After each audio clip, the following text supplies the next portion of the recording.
Hello, Reading Room. This is Dr. Annette Feravich. I am here on May 21st, and it is day 351 in the classroom. And I am reading this god-awful book. I don't know when I'm going to stop. I keep looking ahead and thinking, well, some of this does seem to be worth reading, but so far, most of it is not. I am here with I'm here reading the second part of The Naturalist. Oh, there we go again. Hours worth of the beeping outside. Just absolutely ridiculous. All right, so it is part number 2 of The Naturalist by E.O. Wilson. It's called Send Us the Boy. Who can say that events formed his own character? Too many occur in the twilight of early childhood. The mind lives in half-remembered experiences of uncertain valence, where self-deception twists memory further from truth with every passing year. But of one event, I can be completely sure. It began in the winter of 1937 when my parents, Edward and Inez Freeman Wilson, separated and began divorce proceedings. Divorce was still unusual at that time and in that part of the country, and there must have been a great deal of gossiping and head shaking among other family members. While my parents untangled their lives, they looked for a place that could offer a guarantee of security to a 7-year-old.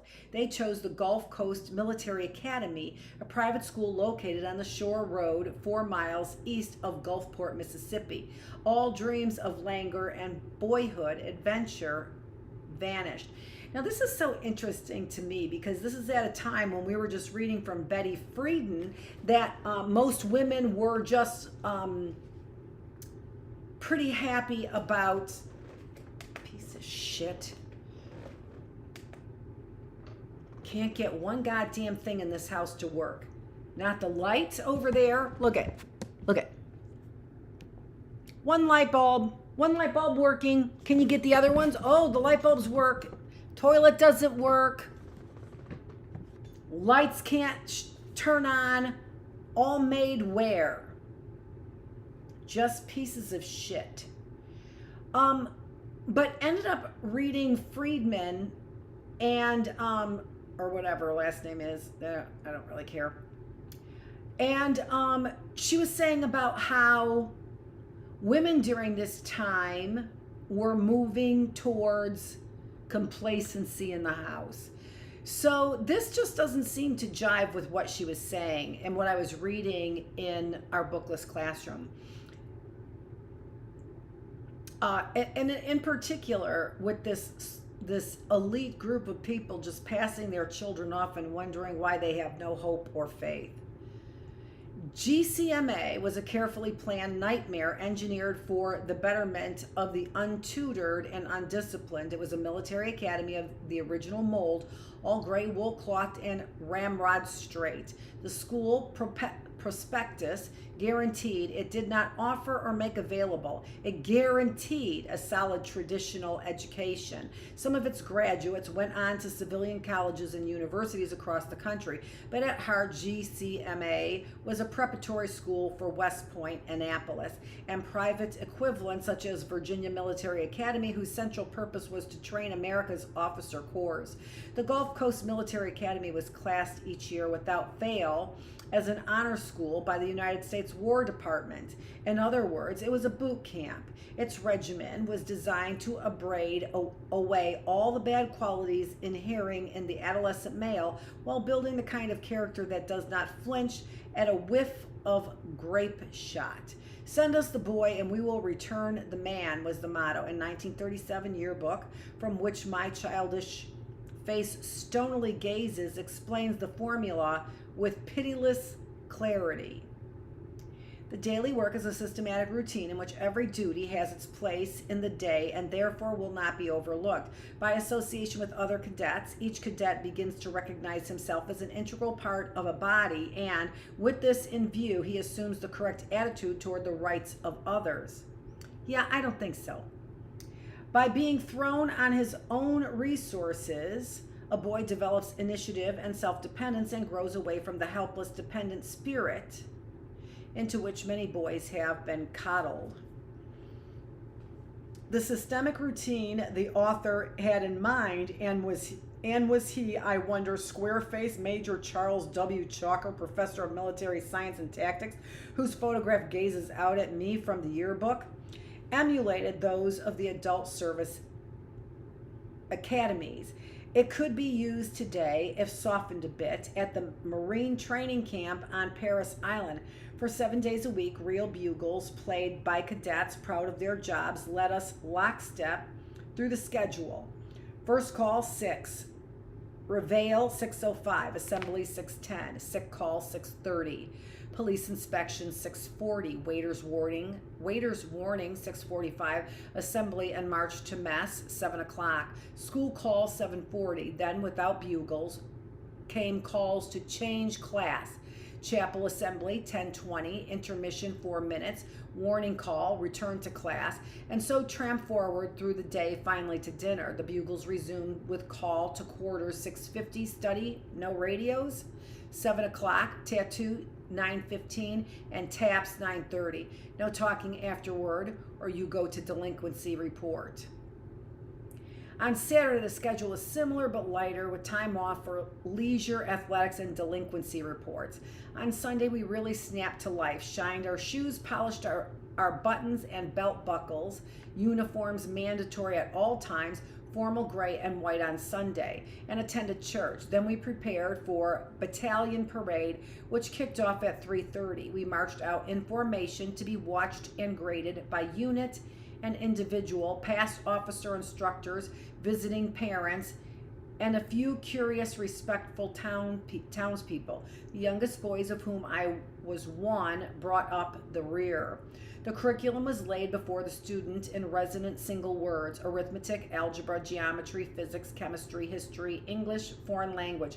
No art, nature trips, and certainly no enterprises with wimpy titles like Introduction to Chemistry or the American Experience. Some electives were allowed, but only in cheerless subjects such as Latin, commercial geography, and business ethics. Sounds like Catholic Central. Sounds like a Catholic school. Building them up for the Supreme Court, are you? Under different names? Jesuits? There was an implication that if you could not cut the mustard in the military, there was always commerce. Older cadets were trained in rifle marksmanship, mortar and machine gun fire, surveying, and military strategy. Disputes among cadets that could not be talked through were expected to be settled manfully under adult supervision and in a boxing ring formed by standing cadets. Occasionally, fistfights were quietly arranged behind buildings with no instructors or student officers present, but in general, all aggression was effectively channeled according to regulations.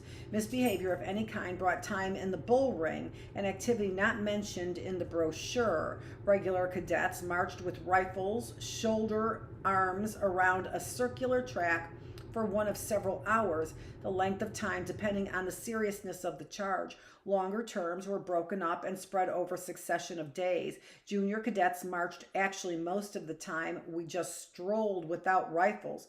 It was a good time to get away from the others and daydream. I was a frequent rule breaker and spent what seems in retrospect to have been an unconscionable amount of time at GCMA traveling in circles. As I recall, most of my sins involved talking with other cadets during class. If so, the lesson did not take. Now, as a university professor, I spend almost all of my time talking in class. In my heart, I know that I was a reasonably good kid. I was neither laggard nor rebellious, and time in the bull ring usually came as a surprise. Little or nothing was said to us junior cadets directly about discipline and punishment. We learned mostly by example and word of mouth. Infractions and sentences were posted each Saturday afternoon at 1:50 on the bulletin board to the mail window under delinquencies. We ran there each time to see who would play and who would march. No further recreation was allowed until all bull ring time was completed. We heard rumors of legendary sentences imposed on older boys for unspeakable violations. Wednesday afternoons were for fun in the GCMA way of thinking. From 1:30 to 5:30, all cadets free of punishment went on leave. Buses conveyed us to 4 miles west of Gulfport for milkshakes, movies, and just walking around. This dollop of frivolity was all well and good, but I pined for my beloved Gulf of Mexico, always in full sight from the front lawn of the academy. To all this strange new life, I adjusted reasonably well. For the first few days after arrival, I was seized with confusion and black loneliness, crying myself to sleep when the lights were out. Quietly, however, so no one would hear. But after a while, I came to feel that I belonged, that GCMA was a family of sorts, one moved by benevolent intention. I hated the place then, but became to love it later, savoring it evermore in memory as the years passed and recollections of my distress faded. I stayed just long enough to be transformed in certain qualities of mine. I still summon easily the images of a perfect orderliness and lofty purpose. In one of those least faded, a cadet officer approaches on a Sunday morning as we gather for parade. A teenager mounted on a horse, resplendent in boots, Sam Brown belt, sheathed saber, and a cap cloth covered and spotless white. He is poised to move in intricate maneuvers. He works his mount slowly through a tight circle, turning, as he speaks to a group of other cadets on foot. He has fallen silent now in my mind, but his visual presence still shines with grace, decent ambition, and high achievement. I ask, what achievement? I cannot say, but no matter, the very ambiguity of his image preserves the power. I left at the end of the spring term carrying an inoculum of the military culture. Up to college age, I retained the Southerner's reflexive deference to elders. Adult males were sir and ladies, ma'am, regardless of their station. These salutations I gave with pleasure. I instinctively respect authority and believe emotionally, if not intellectually, that it should be perturbed only for conspicuous cause. At my core, I'm a social conservative, a loyalist. I cherish traditional institutions. The more venerable and ritual-laden, the better. All my life I have placed great store in civility and good manners, practices I find scarce among the often hard-edged, badly socialized scientists with whom I associate. Tone of voice means a great deal to me in the course of debate. I try to remember to say, with all due respect, or its equivalent at the start of a rebuttal, and I mean it. I despise the arrogance of doting self-regard so frequently found among the very bright. I have a special regard for altruism and devotion to duty, believing them virtues that exist independent of approval and validation. I am stirred by accounts of soldiers, policemen, and firemen who have died in the line of duty. I can be brought to tears with embarrassing quickness by the solemn ceremonies honoring these heroes. The sight of the two Iwo Jima and Vietnam memorials pierces me for the witness they bear of men who gave so much and who expected so little in life, and the strength ordinary people possess that held civilization together in dangerous times. I have always feared I lack their kind of courage. They kept on, took the risk, stayed the course. In my heart, I admit, I never wanted it. I dreaded the social machine that can grind a young man up, and somehow irrationally, I still feel that I dropped out.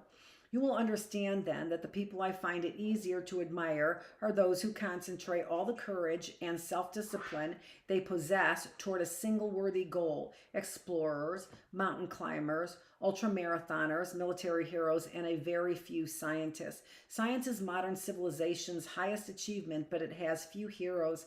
Most is the felicitous result of bright minds at play, tricksters of the arcane, devising clever experiments in the laboratory when in mood, chroniclers of the elegant insight, travelers to seminars in Palo Alto and Heidelberg.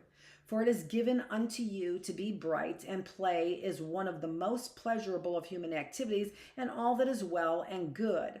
But for my own quite possibly perverse reasons, I prefer those scientists who drive toward daunting goals with nerves steeled against failure and a readiness to accept pain as much as to test their own character as to participate in the scientific culture.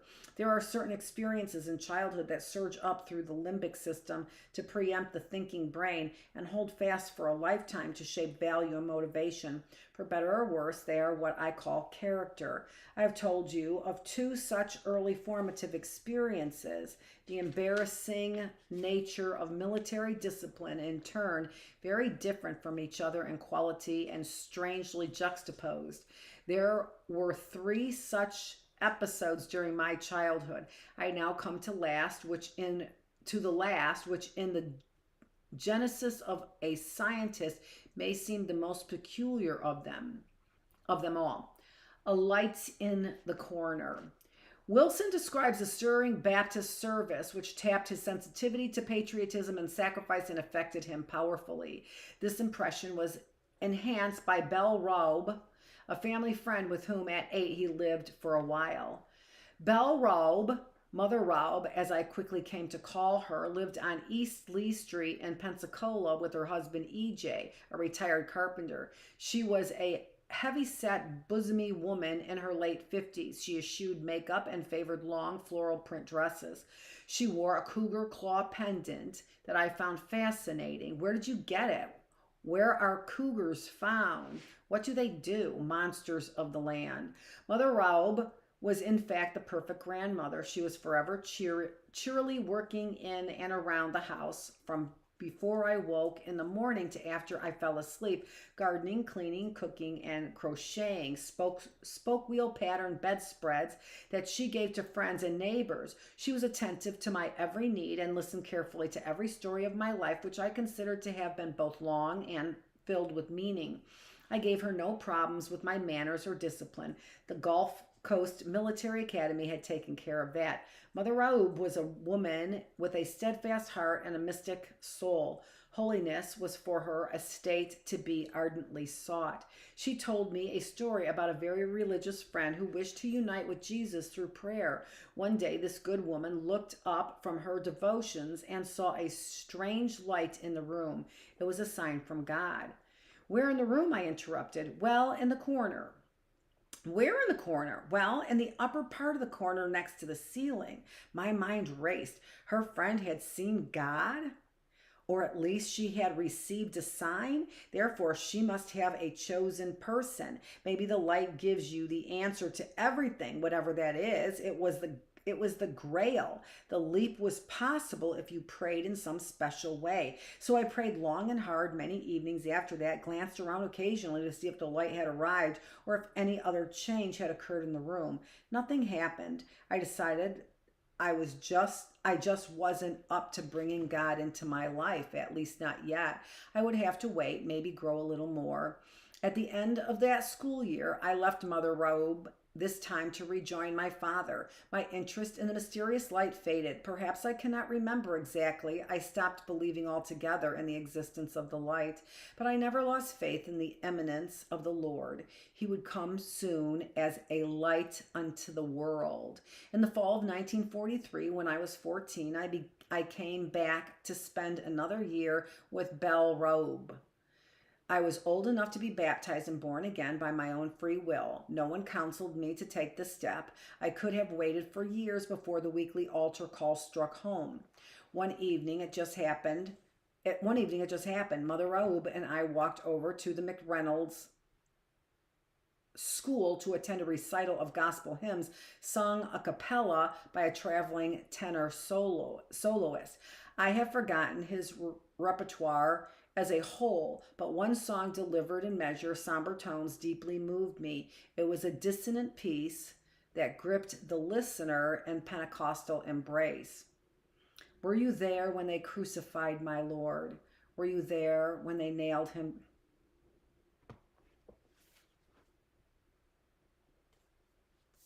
That one gets me too. I don't like the tune of it, but it gets me. Were you there when they nailed him to the cross? Sometimes it makes me to tremble. Were you there when they crucified my Lord? An otherwise restless and free-spirited adolescent, I wept freely in response to the tragic evocation. I wanted to do something decisive. I felt emotion as though from the loss of a father, but one retrievable by redemption through the mystic union with Christ. That is, if you really believed, and I did so really believe, and it was time for me to be baptized. Dressed in my Sunday clothes and accomplished by Mother Raoub, I called on the Reverend Wallace Rogers at the First Baptist Church to announce my decision and select a time for baptism. For a teenager to meet the pastor of a large congregation was an exceptional event. I was tense and nervous as we walked into Rogers' office. He rose from his desk to greet us. He was dressed in sports clothes and smoking a cigar. A cigar. In his friendly, casual way, he congratulated me on my decision, and together we chose a date for the baptism. I filled out the application form as he watched and drew on his cigar. Mother Raoub said nothing then or later about his transgression, but I knew what was on her mind. On Sunday evening in February 1944, I stood in the line of the newly converted in a room behind the pulpit. While the congregation watched, we came out one by one to join the pastor in a large tank of chest-deep water in the choir loft at the front of the church. I was dressed in a light gown over my undershorts. When my turn came, Rogers recited the baptismal dedication and bent over once like a balloon dancer, backward and downward until my entire body and head dipped beneath the surface. Later, I dried off and rejoined the congregation. I reflected on how totally physical, how somehow common the rite of passage had been, like putting on swimming trunks and jumping off the tower of the Pensacola Bay bathhouse, the way it was done in 1943, letting your toes squish in the bottom mud for a moment before you kick back up to the surface. I had felt embarrassment and uncomfortable during the baptism itself. Was the whole world completely physical after all? I worried over Dr. Rogers' comfortable clothing and cigar, and something small somewhere cracked. I had been holding an exquisite, perfect spherical jewel in my hand, and now turning it over in a certain light, I discovered a ruinous fracture. The still faithful might say I never truly knew grace, never had it, but they would be wrong. The truth is I found it and abandoned it. In the years following, I drifted away from the church and my attendance became desultory. My heart continued to believe in the light and the way, but increasing in the abstract, and I looked for grace in some other setting. There we are again with the beeping. Hours, all day long with the beeping. By the time I entered college at the age of 17, I was absorbed in natural history almost to the exclusion of everything else. I was enchanted with science as a means of explaining the physical world, which increasingly seemed to me to be the complete world. In essence, I still longed for grace, but rooted solidly on earth. My fictional heroes in late adolescence were the protagonists of Aerosmith, the Seawolf, and Martin Eden, the Nietzschean loners and seekers. I read Trofim D. Lysenko's Heredity and Its Variability, a theory officially sanctioned by Stalin as sound Marxist-Leninist doctrine, and wrote an excited essay about it for my high school science class. Imagine I scribbled if Lysenko was right, and he must be, because otherwise why would traditional geneticists be up in arms against him? Biologists could change heredity in any direction they wished. It was rank pseudoscience, of course, but I didn't know it at the time, and I didn't care by then. I had tasted the sweet fruit of intellectual rebellion. I was exhilarated by the power and mystery of nuclear energy. Robert Oppenheimer was another far-removed science hero. I was especially impressed by a Life magazine photograph of him and a pork pie hat taken as he spoke with General Leslie Groves at Ground Zero following the first nuclear explosion. Here was Promethean intellect triumphant. Oppenheimer was a slight man, as I was a slight boy. He was vulnerable in appearance like me, but smilingly at ease in the company of a general, and the two stood there together because the physicist was master of arcane knowledge that had tamed for human use the most powerful force in nature. Shortly afterward, during my first year at college, someone lent me a book that was creating a sensation among biologists, Erwin Schrödinger's What is Life? The great scientist argued not only that life was entirely a physical process, but that biology could be explained by the principles of physics and chemistry.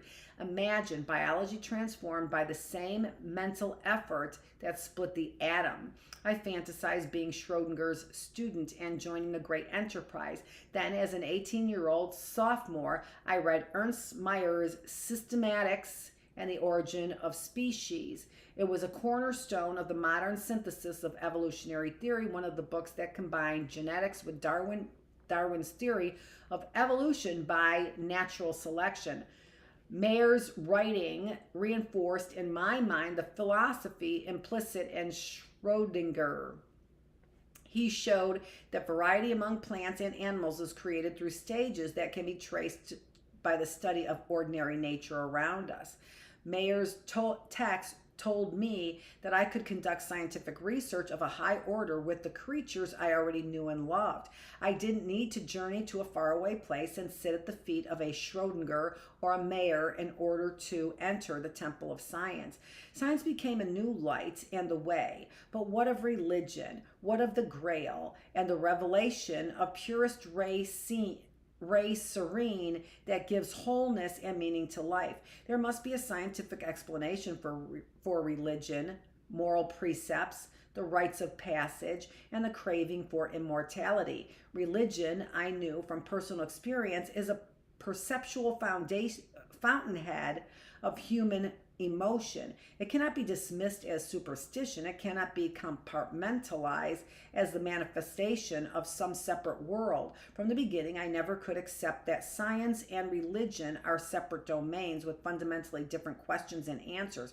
Religion had to be explained as a material process from the bottom up, atoms to genes to the human spirit. It had to be embraced by the single grand naturalistic image of man. That conviction still grips me, impelled and troubled as I am by emotions I confess I do not even now fully understand. There was one instructive moment when the subterranean feeling surfaced without warning. The occasion was the visit of Martin Luther King Sr. to Harvard in January 1984. He came under the auspices of a foundation devoted to the improvement of race relations at the university. Its director, Alan Counter, an old friend with a similar Southern Baptist background, invited me to attend a service conducted by the father of the martyred civil rights leader and to join a small group at the reception afterwards. It was the first Protestant service I had sat through in 40 years. It was held in Harvard's Memorial Church. Reverend King gave a quiet oratory address organized around scripture and moral principle. He omitted the altar call. This was, after all, Harvard. But at the end, a choir of black Harvard students surprised me by singing a medley of old-time gospel hymns with the professionalism equaling anything I ever heard in the churches of my youth. To my even greater surprise, I wept quietly and listened. My people, I thought, my people. And what else lay hidden deep within my soul? Now that was a fine reading.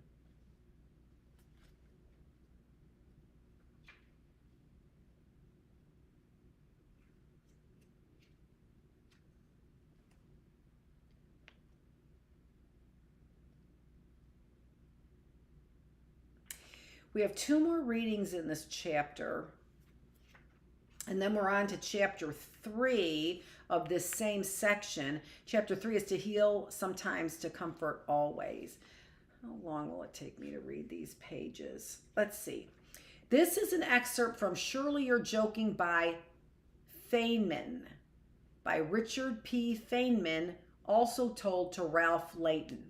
While some great scientists are driven by personal ambition or a desire to behold the truth or a passion to discover cures for human suffering, Nobel Prize winning physicist Richard P. Feynman was driven by the love of play. The passage that follows are from Surely You're Joking, Mr. Feynman, his memoir as told to Ralph Leighton. In the first of these passages, Feynman recounts his boyhood adventures tinkering with radios and introduces what he calls the puzzle drive, which will not let him abandon any problem until he has solved it. Feynman's puzzle drive first directs him to tinker with electrical circuits, then radios, then mathematical problems and theorems.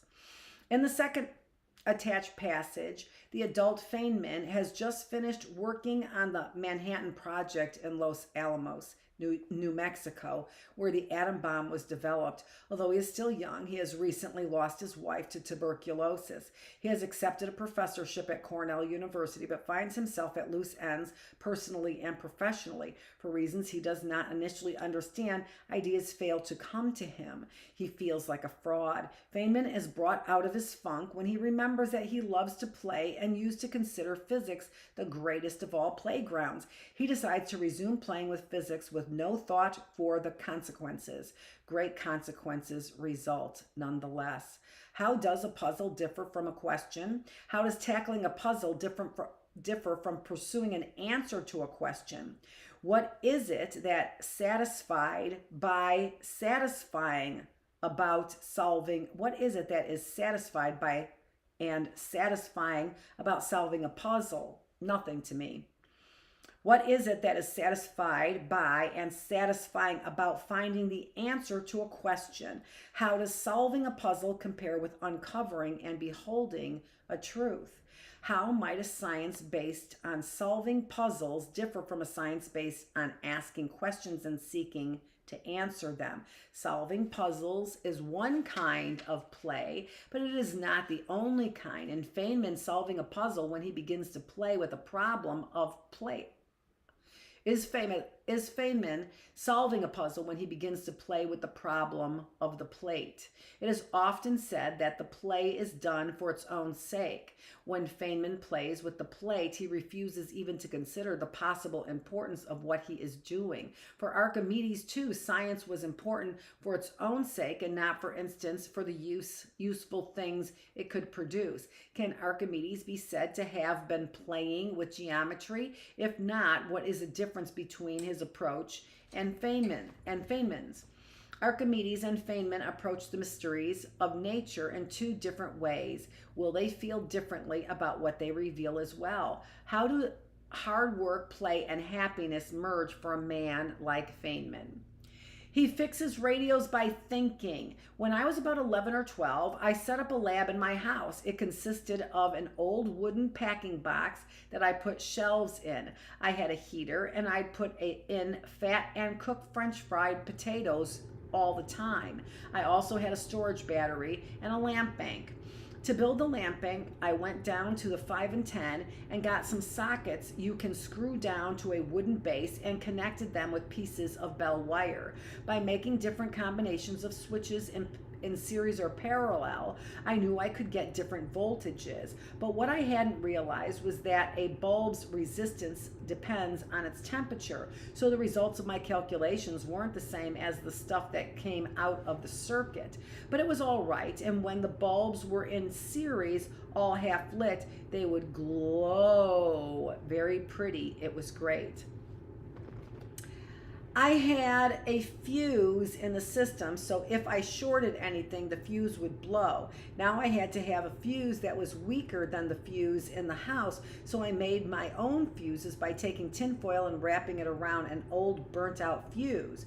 Across my fuse, I had a 5-watt bulb, so when my fuse blew, the load from the trickler charger that was always charging the storage battery would light up the bulb. The bulb was on a switchboard behind a piece of brown candy paper. It looks red when it lights behind it. So if something went off, I'd look up and the switchboard and there would be a big red spot where the fuse was. It was fun.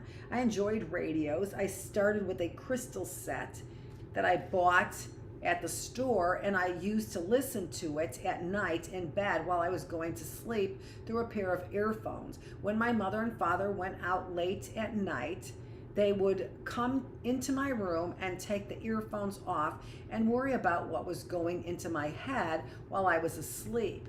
About that time, I invented a burglar alarm, which was a very simple-minded thing. It was just a big battery and a bell connected with some wire. When the door to my room opened, it pushed the wire against the battery and closed the circuit, and the bell would go off. One night, my mother and father came home from a night out and very, very quietly, so as not to disturb the child, opened the door to come into my room to take my earphones off. All of a sudden, this tremendous bell went off with a hell of a racket. Boing, boing, boing, boing, boing. I jumped out of bed yelling, "It worked, it worked." I had a Ford coil, a spark coil from an automobile, and I had the spark terminals at the top of my switchboard.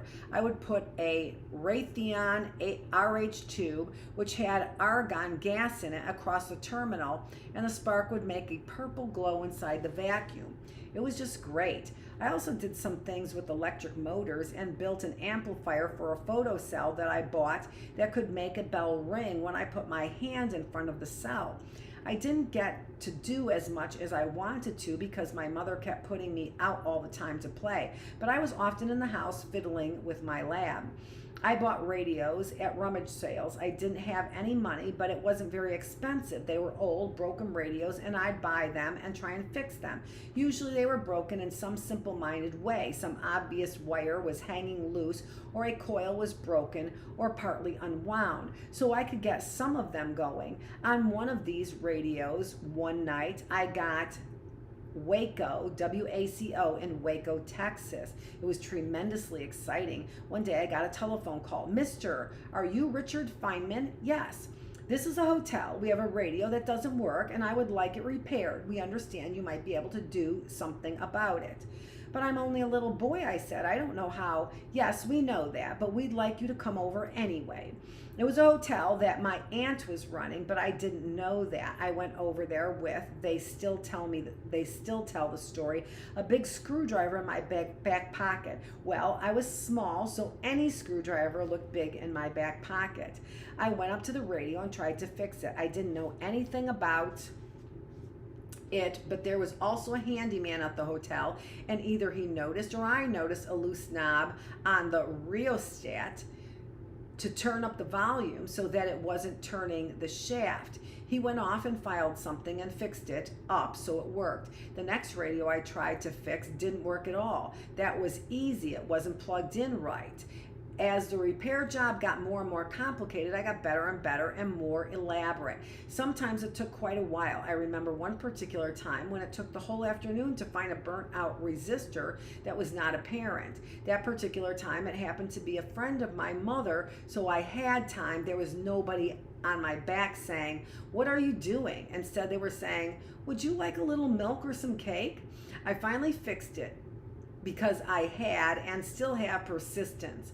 Once I get on a puzzle, I can't get off. If my mother's friend had said, "Never mind, it's too much work," I'd have blown my top because I want to beat this damn thing as long as I've gone this far.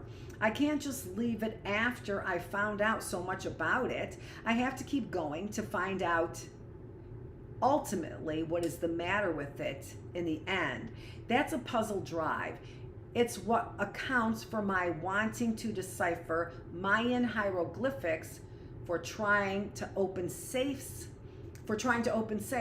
We had a thing at high school called the algebra team, which consisted of 5 kids, and we would travel to different schools as a team and have competitions. We would sit in one row of seats. The other team would sit in another row. A teacher who was running the contest would take out an envelope, and on the envelope it says 45 seconds. She opens it up, writes the problem on the blackboard, and says, "Go." So you can really have more than 45 seconds because while she's writing, you can think. Now the game was this. You have a piece of paper and on it you can write anything. You can do anything. The only thing that counted was the answer. If the answer was 6 books, you'd have to write 6 and put a big circle around it. If what was in the circle was right, you won. If it wasn't, you lost. One thing was for sure, it was practically impossible to do the problem in any conventional, straightforward way, like putting A is the number of red books, B is the number of blue books, grind, grind, grind until you get 6 books. But what would take you 50 seconds because the people who set up the timings on the problems had made them all a trifle short. So you had to think, is there a way to see it? Sometimes you could see it in a flash, and sometimes you'd have to invent another way to do it and then do the algebra as fast as you could. It was a wonderful practice, and I got better and better, and I eventually got to be the head of the team. So I learned to do algebra very quickly, and it came in handy in college. When we had a problem in calculus, I was very quick to see where it was going and to do the algebra fast. Another thing I did in high school was to invent problems and theorems. I mean, if I were doing any mathematical thing at all, I would find some practical example for which it would be useful. I invented a set of right triangle problems, but instead of giving the lengths of 2 of the sides to find the third, I gave the difference of the 2 sides. A typical example was there's a flagpole and there's a rope that comes down from the top. When you hold the rope straight down, it's 3 feet long. Longer than the pole, and when you pull the rope out tight, it's 5 feet from the base of the pole. How high is the pole? I developed some equations for solving problems like that, and as a result, I noticed some connection. Perhaps it was sine squared plus cosine squared equals, I don't know, 1 dash. That reminds me of trigonometry. Now, a few years earlier, perhaps when I was 11 or 12, I had read a book on trigonometry that I had checked out from the library, but the book was by now long gone. I remembered only that trigonometry had something to do with relations between sines and cosines. So I began to work out all the relations by drawing triangles, and each one I proved by myself. I also calculated with sine, cosine, and tangent of every 5 degrees, starting with the sine of 5 degrees as given by addition and half angle formulas that I had worked out. A few years later, when we studied trigonometry in school, I still had my notes, and I saw my demonstrations were often different from those in the book. Sometimes for a thing where I didn't notice a simple way to do it, I went all over the place till I got it. Other times my way was most clever. The standard demonstration in the book was much more complicated. So sometimes I had him beat, and sometimes it was the other way around. I had also invented a set of symbols for the typewriter, like Fortran has to do so I could type equations. I also fixed typewriters with paper clips and rubber bands. The rubber bands didn't break down like they do here in Los Angeles. But I wasn't a professional repairman. I just fixed them so they would work. But the whole problem of discovering what was the matter and figuring out what you have to do to fix it, that was interesting to me, like a puzzle. The dignified professor. The adult Feynman has been made a professor at Cornell University in this last reading. Anyway, I began to teach the course in mathematical methods and physics, and I think I also taught another course, electricity and magnetism. Perhaps I also intended to do research. Before the war, while I was getting my degree, I had many ideas. I had invented new methods of doing quantum mechanics with path integrals, and I had a lot of stuff I wanted to do. At Cornell, I'd work on preparing my courses, and I'd go over to the library a lot and read through the Arabian Nights and ogle the girls that would go by. But when it came time to do some research, I couldn't get to work.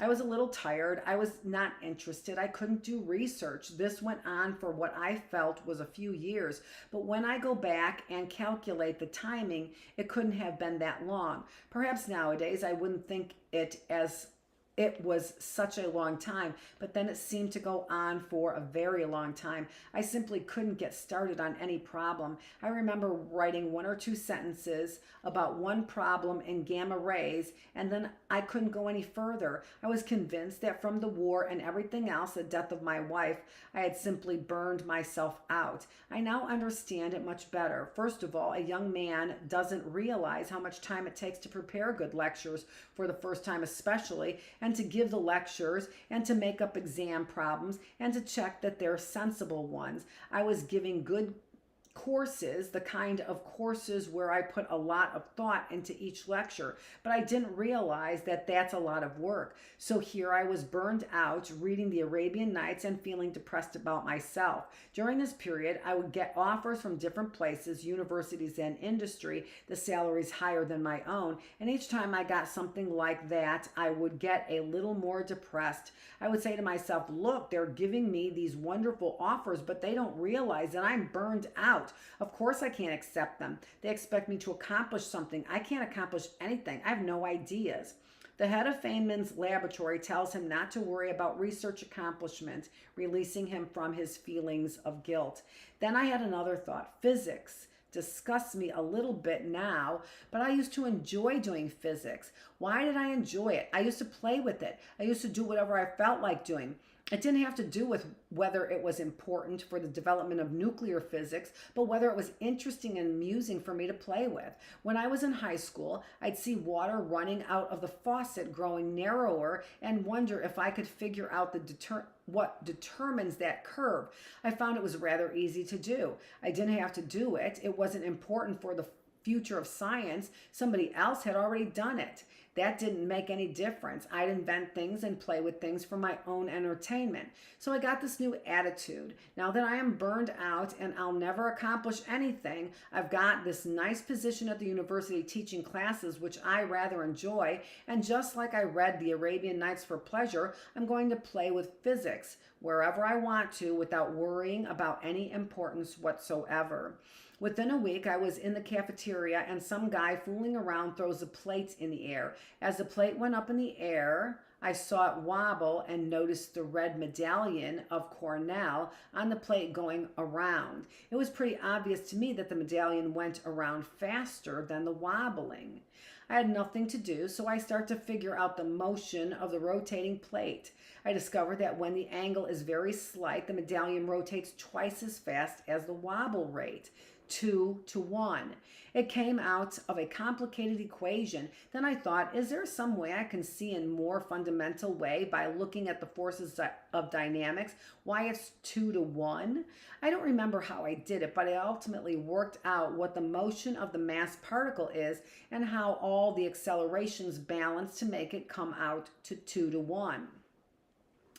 I still remember going to Hans Beath and saying, hey Hans, I noticed something interesting. Here the plate goes around and the reason it's 2 to 1 is, and I showed him the acceleration. He says, Feynman, that's pretty interesting, but what's the importance of it? Why are you doing it? Ha, I say, there's no importance whatsoever. I'm doing it for the fun of it. His reaction didn't discourage me. I had made up my mind I was going to enjoy physics and do whatever I liked. I went on to work out equations of wobbles. Then I thought about how electron orbits start to move in relativity. Then there's the Dirac equation in electrodynamics, and then quantum electrodynamics. And before I knew it, it was a very short time, I was playing, working really with the same old problem that I loved so much that I had stopped working on when I went to Los Alamos. My thesis type problems, all those old-fashioned wonderful things. It was effortless. It was easy to play with these things. It was like uncorking a bottle. Everything flowed out effortlessly. I almost tried to resist it. There was no importance to what I was doing, but ultimately there was. The diagrams and the whole business that I got the Nobel Prize for came from the piddling around with the wobbling plate. That was interesting. I like that. All right, so we'll continue on. We will come back here after our 4 days off. Remember, in the classroom, 3 days on, 4 days off. 4 days off to spend with your family, to play fooling around with games, to do something that's important, or to do something that is not important at all. Just fun. Thanks for joining me here in the reading room where we are reading Being Human, Core Readings in Humanities. So I'm certainly glad we got past that first chapter that was just totally destitute, something, hopeless. And on to more hopeful things in our reading room, playing around with physics. Kind of a boring, I don't know, insight, but kind of worth the point. Kind of worth reading for the point of it. Thanks so much for joining me here in the reading room. I am the teacher here in the classroom. It is May 21st. I was just thinking about the seasons. It is day 351. Smile. You're in the classroom where the teacher is teaching you how to live a healthier life with your mind, your body, and your spirit. Thanks for joining me.